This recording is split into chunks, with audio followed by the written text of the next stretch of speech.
Walt, Mr. Malarkey behind those, and then on the blind side, the white jacket of Cabaret Queen and Shantou Village. OTB Television Network, a service of Capital District Off-Track Betting.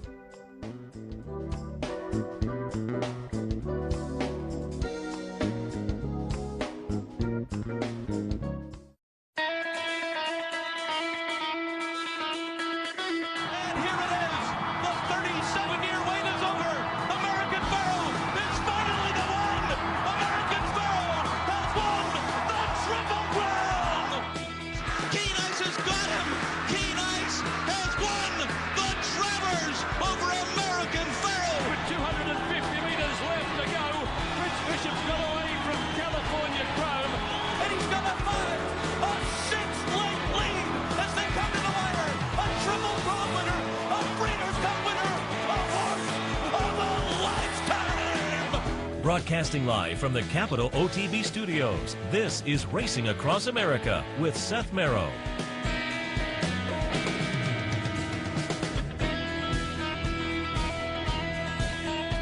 Good morning and welcome to Racing Across America on this Saturday morning. I'm Seth Merrow. Thanks for joining us. Voice a little scratchy after Thanksgiving out of town, visiting some relatives in Arkansas. I came back with a little congestion, but we'll power through. Hopefully you all had a great Thanksgiving. It was a good weekend of racing that will continue today and tomorrow. Unfortunately, both Del Mar and Aqueduct canceled on Thanksgiving Day itself due to weather conditions, anticipated rain out in Southern California and some high winds in New York. But there was racing at some of the other venues. We'll touch on a little bit of that this morning and watch some replays tomorrow morning as well, with, again, a big holiday weekend of stakes action. But we'll also do some previews a little bit later on in the program. Joe KRISTUFEK, paddock commentator from Churchill Downs. We'll talk some of the Churchill stakes. We'll recap last night, or yesterday afternoon, the Clark, and we'll do a little preview of the two-year-old stakes today, the Kentucky Jockey Club and the Goldenrod. Kentucky Jockey Club, obviously, with eclipse implications, with Tiz the Law in the mix. Again, shooting for a potential two-year-old eclipse with a win this afternoon down at Churchill Downs. We'll also get a weather update, because as I understand the weather, which, boy, the last couple of weeks down at Churchill, they have been battling some wet fall weather, and I think that continues today, so we'll see how that works out. But again, Joe KRISTUFEK a little bit later on. Early post time at Aqueduct today, so that means an early start for Talking Horses, so we'll probably wrap things up a little early as well and send it down to New York for a preview of the Saturday card today. They have some nice stakes action down in New York as well. Let me hit on a couple of news and notes from the past week, because, again, I've been out of town, but keeping up with the news. And with holidays, maybe you were out of the mix as well. This is a little bit interesting. Independence Hall, the really nice two-year-old for Mike Trombetta. Not going to go in the Remsen, going to wait for the Jerome. The Jerome is New Year's Day. It just gives them a little more time. But, boy, the win last time for Independence Hall labeled that one as a very good two-year-old and potentially a very good three-year-old for Trombetta as well. The quote in the Daily Racing Forum article: "We were very concerned about running back 5 weeks in the Remsen. The Jerome, however, it's at a distance that he's done, a track that he's done, and it brought him some time off. It bought him some time off from that big race last time." So again, we'll look for Independence Hall to show up about a month down the road, New Year's Day, down at Aqueduct. And again, we'll look at that with some anticipation, because that horse looked very good, and so there is some three-year-old potential sitting out there.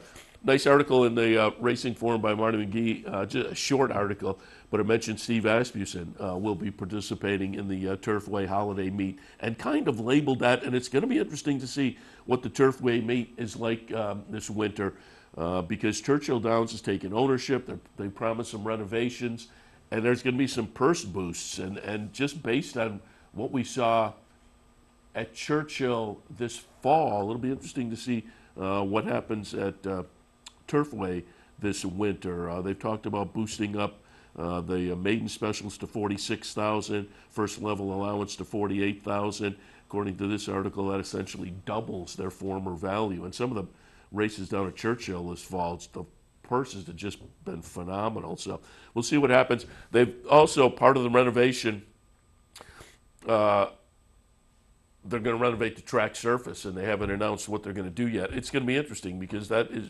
Turfway, one of the tracks that is held on to the synthetic. They have a polytrack surface.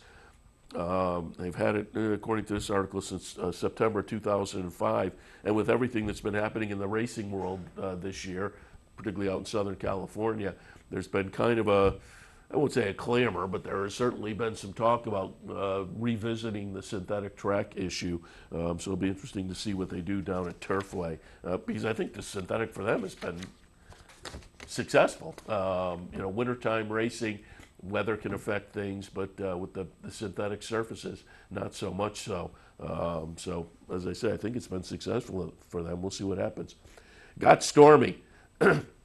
Heads out to Southern California tomorrow to try the matriarch and maybe throw the hat back in the, it's probably still in the Eclipse ring, but it's going to be between Got Stormy and Uni in that category for an Eclipse. They have each beaten each other once. Uni, however, with 2 grade 1s. Got Stormy is chasing with an attempt to get to that mark, and I'm just pulling up. Got Stormy so far this year.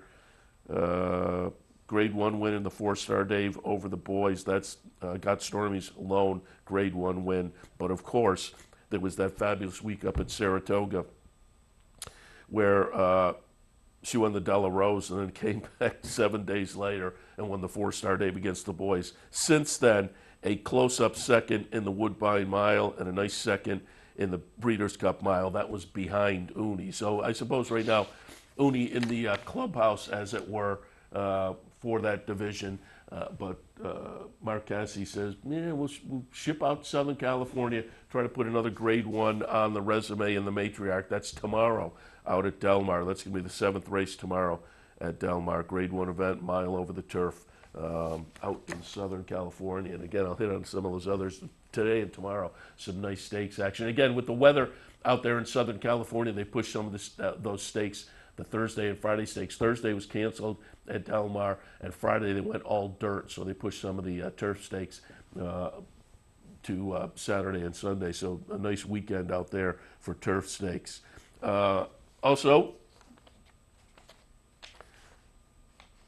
Frankie Dettori named the Longines World's Best Jockey by the International Federation of Horse Racing Authorities. It's it's kind of a point system based on group or grade 1 races, a select group of group or grade 1 races. Tilts a little towards the Europeans, it seems like. But Frankie Dettori becomes the first jockey to win back-to-back. He's now won 3 of the last 5 years. Going to get honored in a ceremony December 6th in Hong Kong. I'm not sure. I'm not sure day before, day after, they have the International Jockeys Challenge. And I'm not sure whether he is riding in that or not, but I'm sure that's all part of the ceremony and whatnot. But again, dominant force throughout the year. Dettori won 8 of the world's top 100 group or grade 1 races aboard 7 different horses. One of those, of course, being Enable, who it's going to be fun to see her come back next year, but certainly to have that on your resume is pretty good. But then he added enough to get the points up there. So he wound up with 102 points. Zach Purton second with 88. Hugh Bowman finished third. As I say, it tilts a little more towards European or maybe Australia, Asian based jockeys, just because of the way the races are parsed out, the scoring races. But again, Frankie Dettori, the world's best jockey for the 2nd year in a row, according to the International Federation of Horse Racing Authorities. Once again, let me just touch on, we'll talk with Joe KRISTUFEK about 2 stakes today at Churchill, Goldenrod, and the Kentucky Jockey Club out in Southern California. Today we have the Jimmy Durante for the 2-year-old fillies. Alms is very interesting there for Mike Stidham. A couple of races, a couple of wins at Belmont. Ships across country to try the Grade 3 today. The red carpet is also today. Nice field in there. I think a nice competitive field. Maybe Keeper of the Stars is the one that jumps out a little bit, but you can kind of go in a few different directions there. The Seabiscuit, also on today's card down out at Del Mar. Sacred Life for Chad Brown. Ohm for Peter Miller. Prince Earl for Phil D'Amato. Interesting in there. Ronald R. for Ron Ellis. It could be a player. Cleopatra Strike, another Phil D'Amato horse, and Phil D'Amato also with Andesh. And then the Hollywood Derby today at Del Mar. That always fun. It's always fun at the end of the year to get the 3-year-old races in, the last few shots. The Malibu certainly will come up on the main track a little bit later at Santa Anita in with about 3 weeks' time. But the Hollywood Derby, Grade 1 event for the 3-year-olds in that subdivision I like quite a bit. The 3-year-olds on the turf. Digital Age and Standard Deviation for Chad Brown both look interesting. Hey, you're on the turf. The Grade 1, some big money. Chad Brown is going to show up. Neptune Storm, who won the Hill Prince out of Belmont a couple of starts back, could be a player. Kingly on a best effort for Bob Baffert. But it's a nice full field of 13 entered today in the Hollywood Derby. And it should be a lot of fun. Again, to me, it probably goes through one or the other of the Chad Brown runners. Tomorrow, again, a nice turf stakes weekend out at Del Mar. Tomorrow, the Cecil B. DeMille for the 2-year-olds on the turf. Also tomorrow, they have the Hollywood Turf Cup, Grade 2 event at 1.5 miles. And as I mentioned earlier, the Matriarch also, where Got Stormy will make her case for a potential Eclipse Award. Today at Aqueduct, Turf Sprint Championship. Guido is in there. Vici is interesting to me. Dubini. Discovery has Tax. Tax, who hasn't been seen since the 7th place finish in the Travers. Prior to that, had won the Jim Dandy. Right after that, we had the owners on, Randy Hill and Dean Reeves came on and were on loose on the lead Sunday morning with Steve Bick and I after the Jim Dandy win. They were happy. Randy's always great. But we'll see Tax come back again after that 7th place finish in the Travers. Has been on the sidelines for a while now. Comes back this afternoon in the Discovery down at Aqueduct. Also at Aqueduct today, the Long Island on the turf for the Fillies and Mares. We'll have to keep our eyes on the weather there, though. Again, and we will know shortly because they have an 11:50 post time at Aqueduct, so that means they'll kick off Talking Horses sooner rather than later. So we'll get you to that as well. But in the meantime, we're going to take a break, come back. Joe KRISTUFEK from Churchill Downs. We'll get a little recap of yesterday's Clark Handicap and also talk a little bit about the 2-year-old races, the 2-year-old stakes coming up today, including Tis the Law in the Kentucky Jockey Club. Stay tuned. Wagering on horse racing just got a lot easier at Capital OTB with our newly designed state-of-the-art mobile wagering site. Everything you need is right here on one easy-to-navigate mobile platform. Set your favorite tracks, pick your horses, place your bets, all with a simple tap of the screen. Plus, you'll have access to Capital OTB TV for all our network programming. So log on to CapitalOTBBet.com and see just how easy wagering on horse racing can be.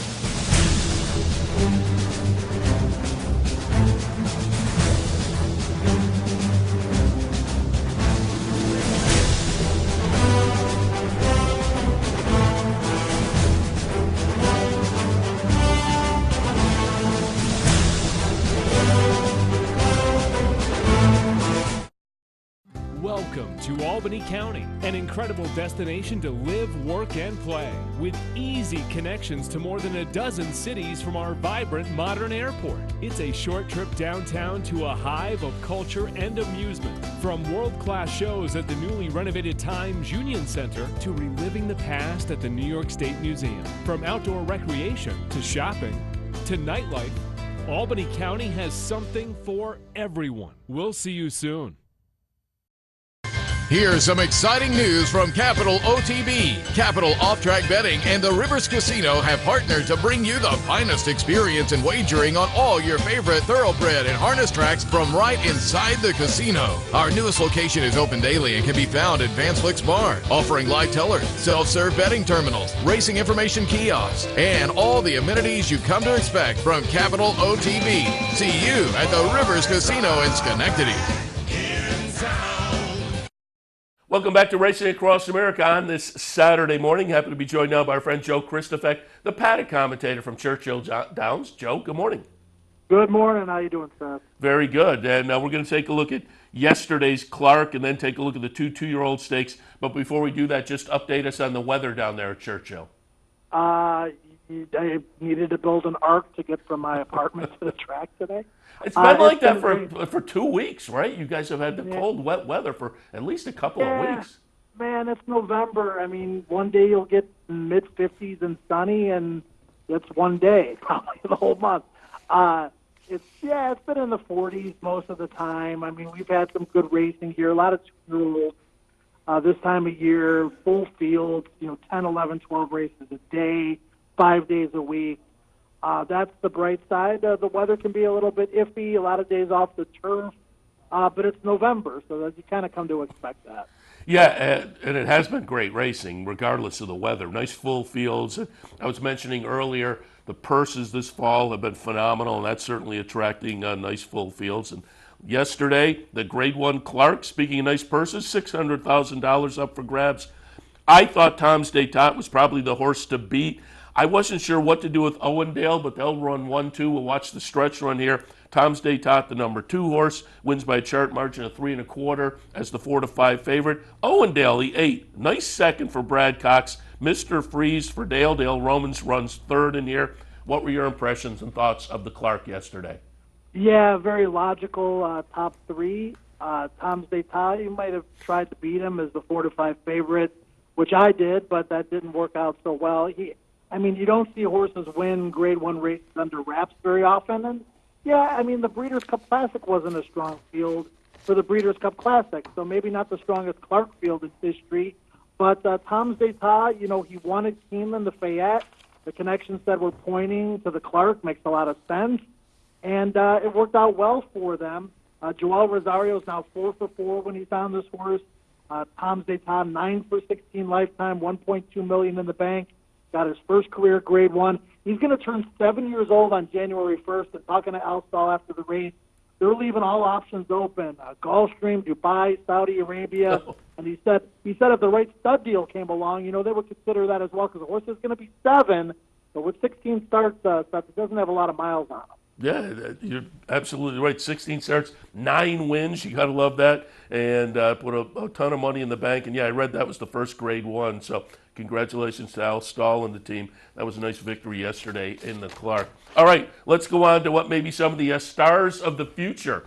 Let's kick things off. Boys and girls, 2-year-old stakes today at Churchill. But let's kick things off in the Kentucky Jockey Club because I said earlier, Eclipse Implications. Our friend Jack Knowlton in Saratoga, Barkley Tag and team with the 2 nice performances in New York so far. We up at Saratoga saw the career debut that was certainly impressive against state breds, but then moved in the Champagne. We'll watch the stretch run here. Grade 1 types in the Champagne, and he dusts them as well. So Tiz the Law comes in, as I say, with a potential Eclipse Award sitting out there.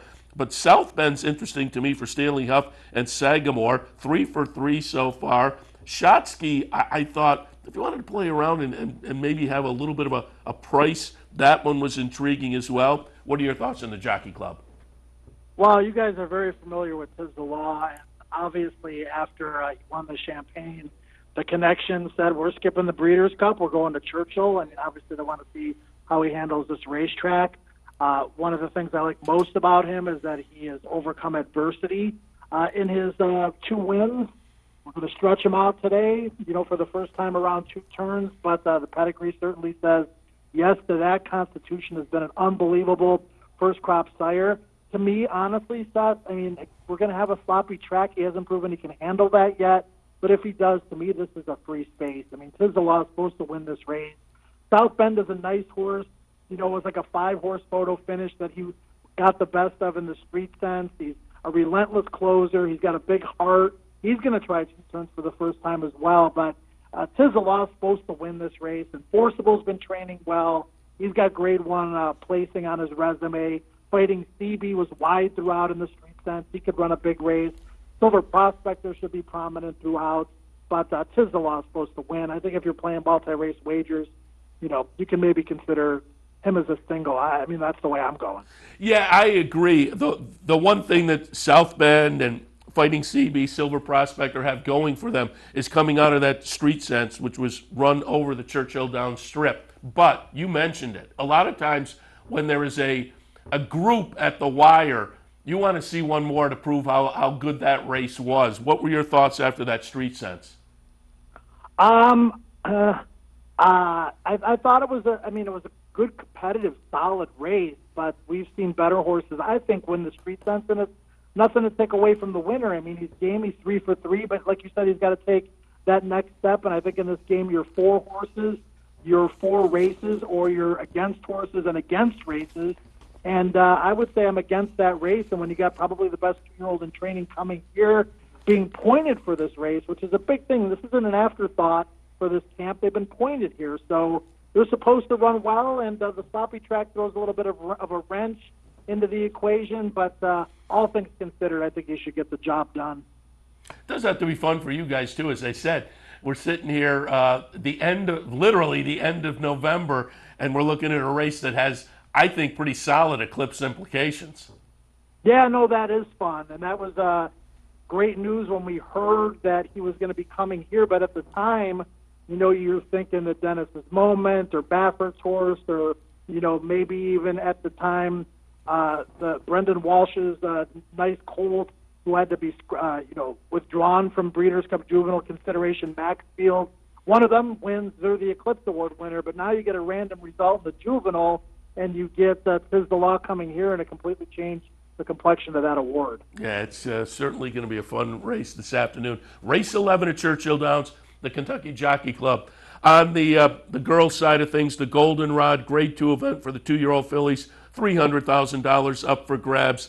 And this one looks like it's going to go through finite for Steve Asmussen. Comes out of a nice win last time in the Rags to Riches down at Churchill. But a horse that I thought was interesting was Bean, who in the career debut looked pretty good at Arlington, followed that up with a nice performance at Presque Isle, and then in the dirt debut at Churchill, lost the jockey. So that darkens the form a little bit, but was a beaten favorite that day, 12-1 on the morning line. I thought Bean was interesting. His Glory perhaps as well, and Motu for Ken McPeak. What are your thoughts in the Goldenrod? Yeah, fun race. I mean, you said it. The race goes through finite, and she couldn't have been more visually impressive than she was in the Rags to Riches. But Lady Glamour was second. She was 20-1. So, what did she beat in the Rags to Riches? That remains to be seen. 2-turn question she has to answer by Munnings, obviously, is more of a sprinty type sire, but she got Tappet on the bottom side. She's got the rails. I think she's going to have to go with Ricardo. There is a little bit of other speed. I agree with you on Bean. I know Ravelli is very, very high on this horse. He was high on her when she ran at Churchill. Unfortunately, didn't get a chance to shred her stuff. The winner of that race, Turtle Tracks, is pretty good. All recent reports on her training have been thumbs up and then some. She's one to look out for. But Ivy Etsu is a horse that I'm really intrigued by. She lost all chance in the debut. Second start, she broke her maiden for fun. And if you go back and watch that replay set, it was a breathtaking type move.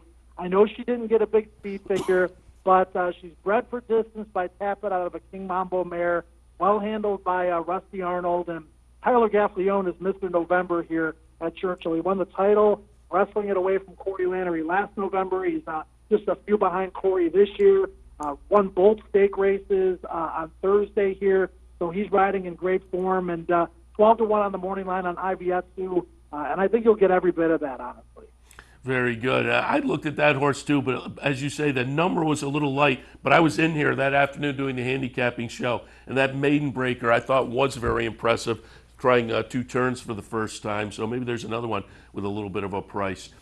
Joe, before we let you go, just update us. You and I were talking before we went on the air. game plan from here is your normal rotation. By the end of the week, you'll be down at the fairgrounds, correct? Yeah, two of our brilliant horses are already there. Steely Danza, who should run third week of December for his debut, and Template, who's actually running in the 5th race today. He was second at Indiana Grand last time, so I'm looking forward to joining the horses. Eskinforth's getting a month off in Ocala. I wish I could say the same. But, yeah, packing the bags and packing the cats and heading down to New Orleans Thursday. Should be on the air on Friday, and just getting a look at what's going on down there. The turf course looks absolutely pristine. You know, we just had, I should say, a tremendous year last year with the horses that came out of New Orleans that did damage the rest of the calendar year moving forward. So looking forward to the change of venues and looking forward to some grilled oysters. Yeah, and that 3-year-old trail down, both for the boys and the girls, really has been productive over the past, 10 years or so, really, but certainly over the last 5 years.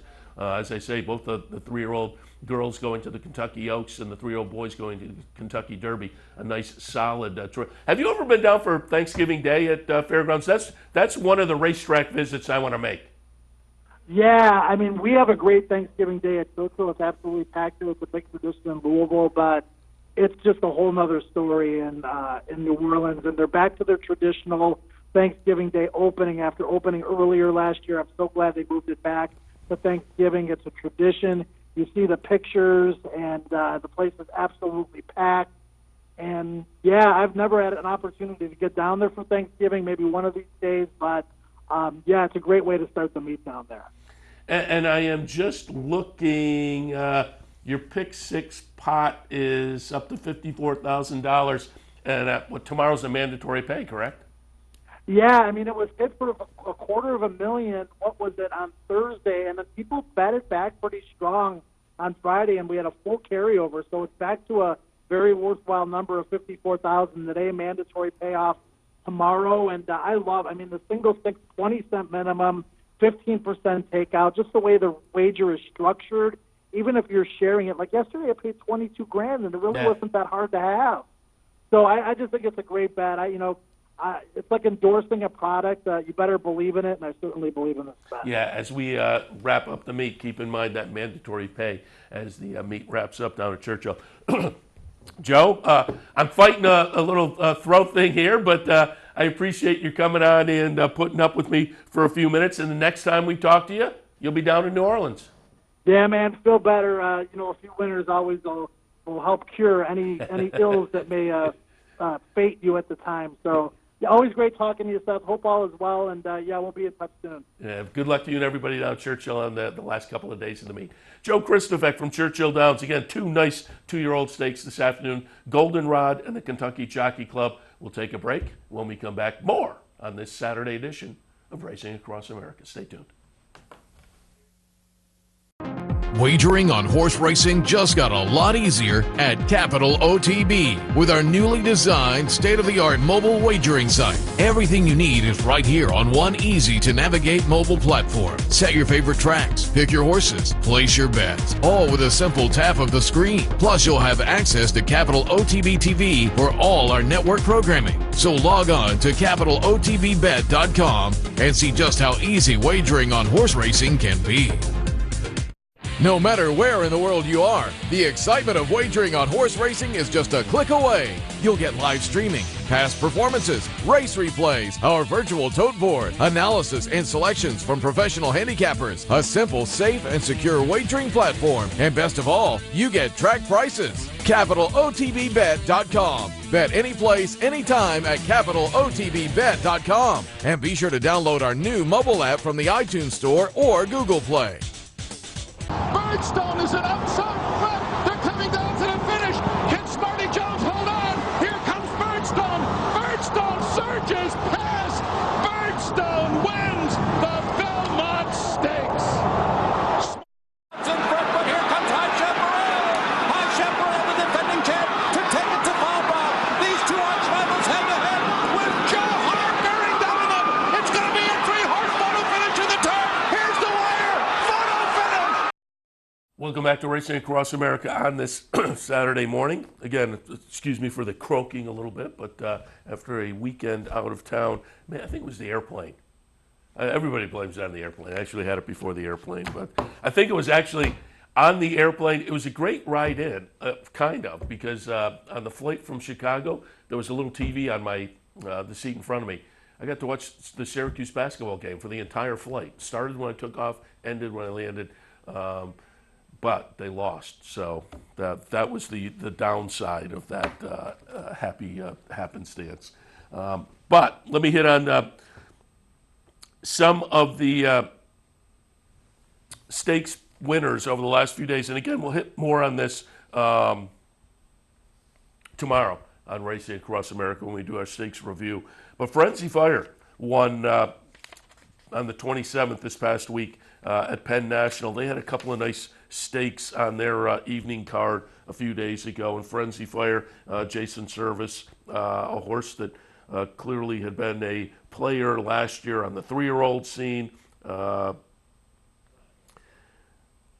And this year, it just kind of hadn't quite been able to live up to that. Only one win so far this year, coming into the race a couple of nights ago at Penn National, the Fabulous Strike. But it put just under $400,000 in the bank, and this is a horse that before the other night had $1.5 million in. Was certainly firing some good numbers. Had run 5th last time in the Breeders' Cup Sprint behind Matoli, Chancelot, and Whitmore. But this was right up his alley. It put a couple of $100,000 up for grabs at Penn National in the Fabulous Strike at 6 furlongs. And here we have the replay. And Frenzy Fire is going to be the number 9 horse at 1 to 5. And again, you know, you come out of a good number, a 5th place finish, but a good number behind Matoli and Chancelot.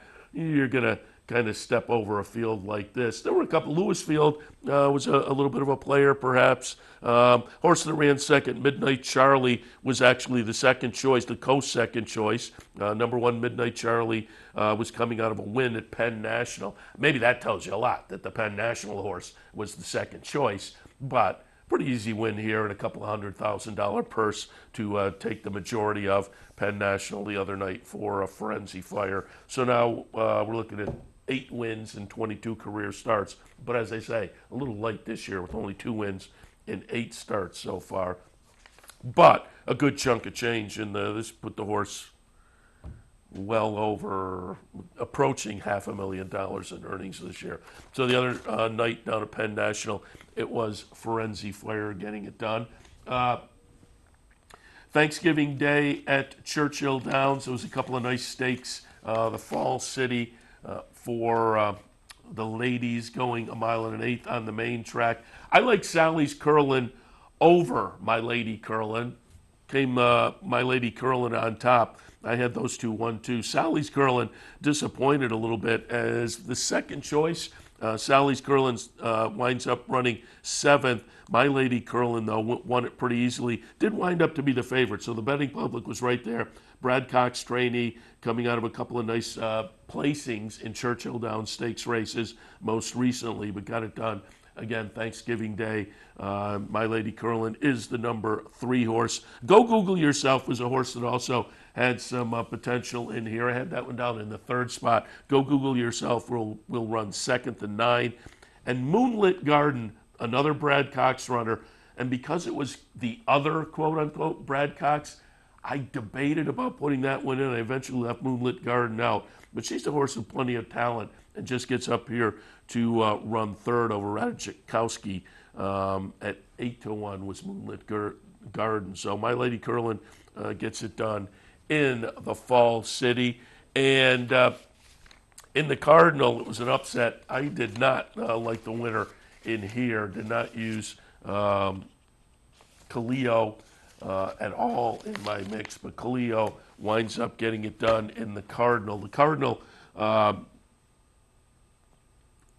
fillies and mares on the turf, so it was kind of the turf version of the Fall City. But it does wind up to be Kaleo for Brendan Walsh, Tyler Gaffleone on board. You heard Joe KRISTUFEK talk about how well he is racing down there at Churchill this fall. So he gets it done. A little bit of an upset, as I say, with a $31.20 mutual, number 2, Kaleo. The horse I liked was Starship Jubilee. That one will run second as the 1-2 favorite, but a pretty well-beaten second. Lines up chart margin of 3 lengths back. Clear of the third horse, number 7, English Soul, at 32-1. So a couple of long shots bookending the favorite in here. And what you wind up with a try with the $340 try for 50 cents. With the favorite running second, as I say, bookended by 14-1 and 32-1. So a nice performance there from the Brendan Walsh runner, who, again, I did not use the horse, had a couple of wins and 8 starts coming into this, but the last 2 weren't much. Keeneland had run 7th at an allowance over at Kentucky Downs, had run 5th in a little stakes race, so had to step it up a little bit, and did step it up a little bit. Thanksgiving Day down at Churchill Downs. Again, nice stakes action at Aqueduct this afternoon. Turf Sprint Championship, the Discovery. Discovery's going to be fun to see what Tax can do on the return after not having been seen since the 7th in the Travers. But that said, the 3-year-olds this year still have to prove themselves a little bit. It was an iffy 3-year-old class. The one that I think is going to flatter the 3-year-old class is potentially Maximum Security in the Cigar Mile. We'll see what Tax can do against older horses. No, I actually say against older horses. Discovery is 3-year-olds. Another, like the Hollywood Derby, another late season 3-year-old race. But as I say, I'm just looking at the rest of the field.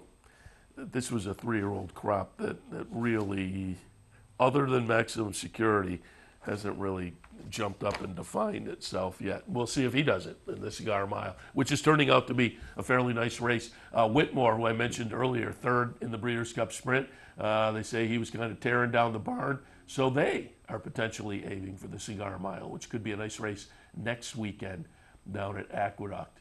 And I think, looking at the condition book, next weekend may be the last Saturday where they're going to try to squeeze in 10 races or whatever.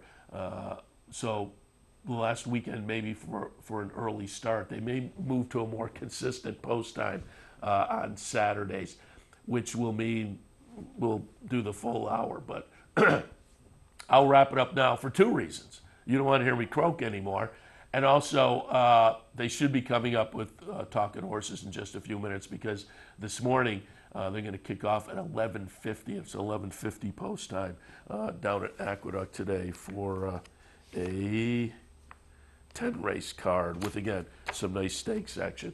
Nice stakes action at Churchill as well. We will certainly be rooting for Jack Knowlton, Sakatoga, Barclay Tag and Company with Tiz the Law. Great stakes weekend out at Del Mar on the turf. We'll root for Got Stormy to maybe get things done for Mark Cassidy and throw her hat firmly in the ring for a potential Eclipse Award. So really, there's a couple of, late in November, a couple of races that really have Eclipse implications, one at Churchill and one out at Del Mar. And we will recap the Kentucky Jockey Club on Racing Across America tomorrow, as well as plenty of the other stakes action from the holiday weekend overall, but today in particular. All right, I'm going to take my leave, but come back in about an hour or so, as we will have OTB Live for Saturday afternoon. And on shorter spurts, I will hydrate, and I think things will be a little bit better as far as the voice this afternoon. At least we'll hope so. And even more importantly, hopefully we'll hand out some winners. So I'm going to wrap things up for this morning's Racing Across America. Again, a little early, but I'm looking at the NYRA feed. They haven't come in yet, but I think within the next 5 minutes or so, they will certainly fire up Talking Horses on this Saturday morning, as again, we're just a little over an hour away from post time down at Aqueduct. So wrapping it up for Racing Across America on this Saturday. Thanks for tuning in. We'll see you in about an hour with OTB Live on a Saturday afternoon. Stay tuned. You're watching OTB TV, a service of Capital Off-Track Betting.